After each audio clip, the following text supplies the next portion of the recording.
do quinto ano, bom dia, tudo bem com vocês? Espero que sim, né? Que estejam todos bem. Hoje é quarta-feira, dia 2 de setembro de 2020. Nós estamos iniciando mais um mês, que é o mês de setembro, o mês da estação das flores, a primavera.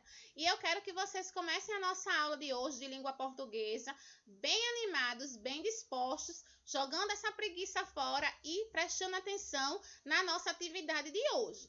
Hoje nós vamos aprender um pouco sobre interpretação de textos. Vamos realizar a leitura do texto que está no livro de língua portuguesa. Vocês vão observar aí a página no cronograma que vocês receberam na escola e nós vamos fazer a interpretação, que justamente é analisar o texto, retirar as respostas do texto, dar a nossa opinião sobre algumas questões. Certo, turminha?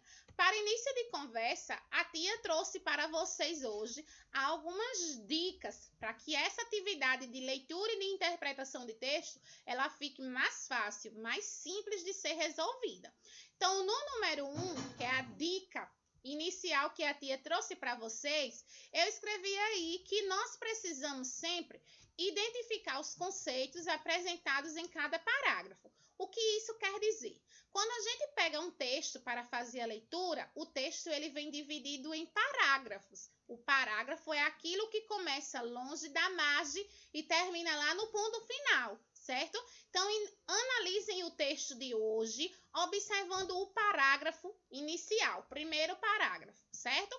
Então, tentem observar o que aquele parágrafo está tentando nos dizer. Com certeza, o autor, a pessoa que escreveu aquele parágrafo, ele está tentando nos passar algum conceito, alguma informação. Então, tentem observar qual é a informação do primeiro parágrafo, depois do segundo, do terceiro, até chegar no final do texto. Vocês vão ver que em cada parágrafo vai ter uma informação, um conceito diferente.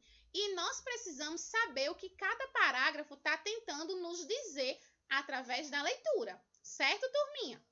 Lá no número 2, que é a dica 2 de hoje, nós vamos identificar o objetivo do autor. Então, quando o autor escreve um texto, ele tem um objetivo. Às vezes, o objetivo é nos convencer sobre a ideia dele. Às vezes, ele quer nos passar alguma informação, ou quer nos fazer rir, ou quer nos fazer refletir sobre algo importante. Então, cada texto tem um objetivo diferente. A gente precisa ler com atenção e ver qual é o objetivo do texto de hoje. Certo, turminha?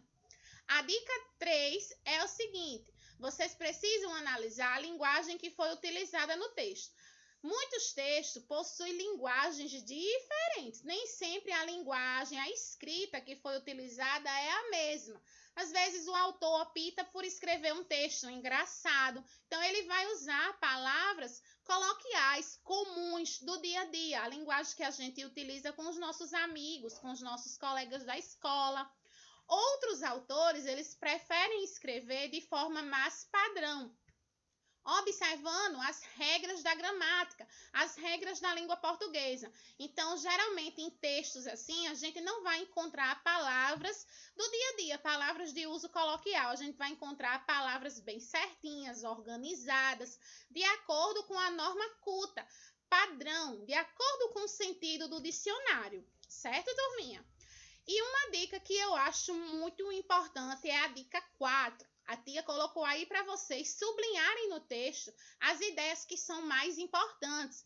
Quem aí de casa faz isso? Quando a gente lê um texto, a gente tem que sublinhar, grifar as partes mais importantes, aquela ideia principal. Então, em cada parágrafo tem uma ideia que é mais importante, tem um fato que nos chama mais atenção. Então, vocês precisam grifar. Na hora de responder as questões de interpretação, vai ficar mais simples de encontrar a resposta. Certo, turma? E por último, que é a dica 5, eu coloquei para vocês reescrever o texto com suas próprias palavras. Pessoal, olha que interessante. Quando a gente assiste uma novela, ou um filme, ou vê um show na televisão, a gente consegue no outro dia dizer para o colega, relatar para o nosso amigo o que foi que aconteceu no capítulo da novela ou do filme. Não é verdade, turminha? É verdade, sim, a gente consegue dizer o que aconteceu naquilo que nós assistimos, naquilo que a gente viu. Da mesma forma é com o texto. Quando a gente lê o texto, a gente precisa parar um pouquinho para entender e poder assimilar a informação que o autor nos passou. Quando a gente termina de ler, a gente tenta contar esse texto para outra pessoa.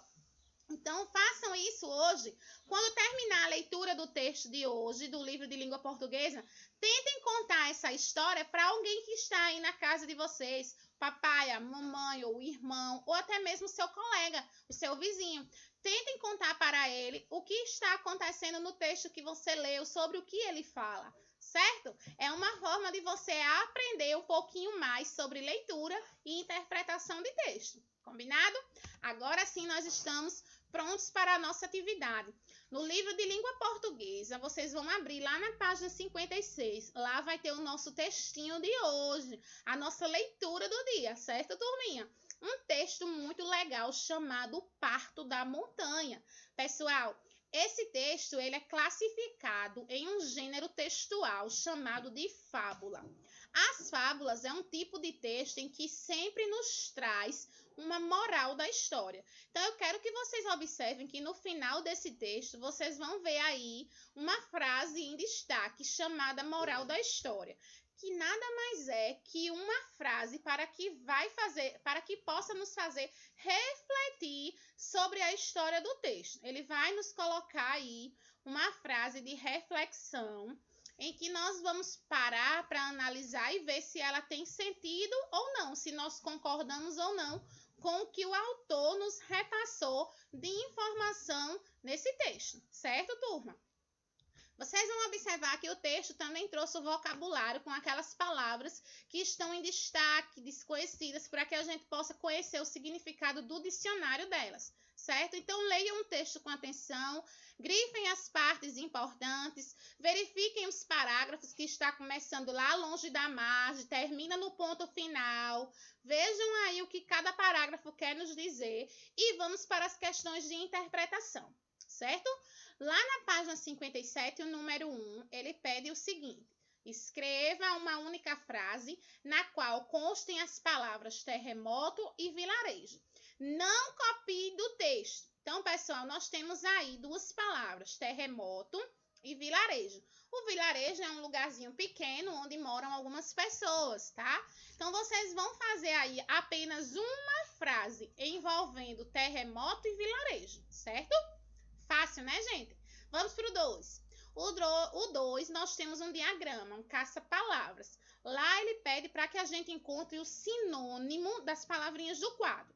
Então, ele nos deu aí 3 palavras: expectativa, tragédia e emperrar. Ele quer que a gente encontre os sinônimos dessas 3 palavras. Então, a tia quer dizer para vocês que sinônimos são palavras que têm um significado semelhante, parecido, certo, turminha? Então, qual é o sinônimo de expectativa? Anotem aí. Espera. Espera é o sinônimo de expectativa.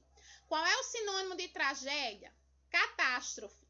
E qual é o sinônimo de emperraram? Pararam. Então, nós temos aí já os sinônimos. Vocês vão procurar eles no caça-palavra. Espera, catástrofe e pararam. Encontre eles no caça-palavra. Depois escreva uma frase usando essas palavras aí. Na letra A, com a palavra espera. Na letra B, uma frase com a palavra catástrofe. E na letra C, uma frase com a palavra pararam. Combinado? Na segunda coluna da página 57, vem aí as questões de interpretação. Então, depois que ler o texto, vocês vão conseguir responder essas perguntas. As respostas estão todas no texto, certo? Não é para criar, não é para inventar a resposta, é para retirar do texto. Então, o número 1 diz assim: por que as pessoas estavam esperando que algo ruim acontecesse no vilarejo? Então, quando vocês lerem o texto, vocês vão ver que lá na história estavam vindo muitos barulhos da montanha. Então, as pessoas que moravam no vilarejo, elas estavam com medo, esperando que algo de ruim fosse acontecer devido àqueles barulhos que antes eles nunca tinham ouvidos. Então, aquele barulho que estava vindo da montanha estava causando pânico, medo nas pessoas, certo? Lá no número 2, ele pergunta: o que as pessoas comentaram umas com as outras que poderia acontecer, né? Então, por causa desse barulho, elas estavam criando várias ideias na mente dela, comentando uma com as outras que poderia acontecer várias coisas. O que eram essas coisas? Escrevam no número 2. Na questão 3, ele diz: o que alguns moradores do vilarejo fizeram a fim de fugir da possível catástrofe anunciada. Então, eles criaram tantas histórias de medo, de terror e de pânico, né, na cabeça deles que iam acontecer por causa desses barulhos que estavam vindo da montanha, que eles anunciaram, né, que iam fugir porque ia acontecer uma catástrofe, ia acontecer algo de muito ruim. E aí, o que foi que eles fizeram? Quero que vocês escrevam aí no 3. O número 4. Porque o jornal local, o jornal da cidade do vilarejo, deixou de circular, deixou de passar para a casa das pessoas, de ser entregues. Então, vocês vão ver lá, né, gente, que até os parafusos da máquina estavam com medo dessa catástrofe acontecer por causa desses barulhos da montanha e eles emperraram. Vocês vão ver que esse texto ele tem um certo humor, tem um pouco de graça, né? Tornando aí a fábula, o tipo de texto é fábula já por causa dessa história que os parafusos eles ganham vida. Na fábula também acontece isso. Seres que não têm vida, seres inanimados, passam a falar, passam a ter ações dentro do texto, certo?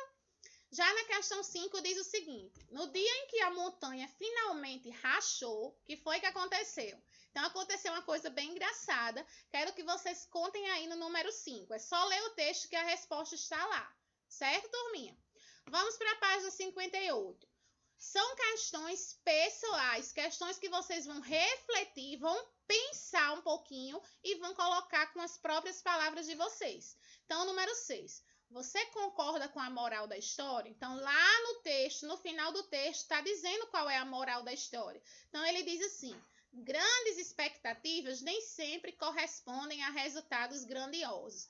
Quero que vocês digam o que vocês entendem sobre isso aí no número 6. Tá? Às vezes a gente cria grandes expectativas, a gente espera que vai acontecer coisas maravilhosas, legais, sobre alguma coisa, um aniversário, uma festa, e quando chega no dia, né, nem sempre acontece aquilo que a gente imaginou, aquilo que a gente queria que acontecesse. Então, quero que vocês pensem um pouco nessa frase e coloquem no número 6 se vocês concordam ou não com isso e por quê. Já na questão 7, ele diz: você, aluno do 5º ano, já criou alguma expectativa, já imaginou em relação a alguma coisa importante que ia acontecer e no dia não aconteceu, no dia não foi do jeito que você esperava, que você queria que acontecesse? Sim ou não? Relate sua experiência. Então, escreva aí o que era que você estava pensando que ia acontecer, imaginou, sonhou, planejou e no dia não deu certo. Lá no número 8. Que outros ensinamentos você pode tirar da fábula? Então, o que é que você aprende com essa fábula, com esse texto? Depois que você pensou, refletiu, o que mais você conseguiu aprender, assimilar sobre esse texto? Se viu, foi importante, por quê? O quê? Escrevam no número 8. São perguntas pessoais e simples. Quero que vocês apenas pensem um pouquinho. Certo, turminha? Então, hoje a nossa aula é apenas sobre o texto, a fábula e a interpretação, as questões de interpretação. Nós ficamos por aqui. Um beijo grande. Qualquer dúvida, fala com a tia Jéssica lá no privado. Até o próximo vídeo.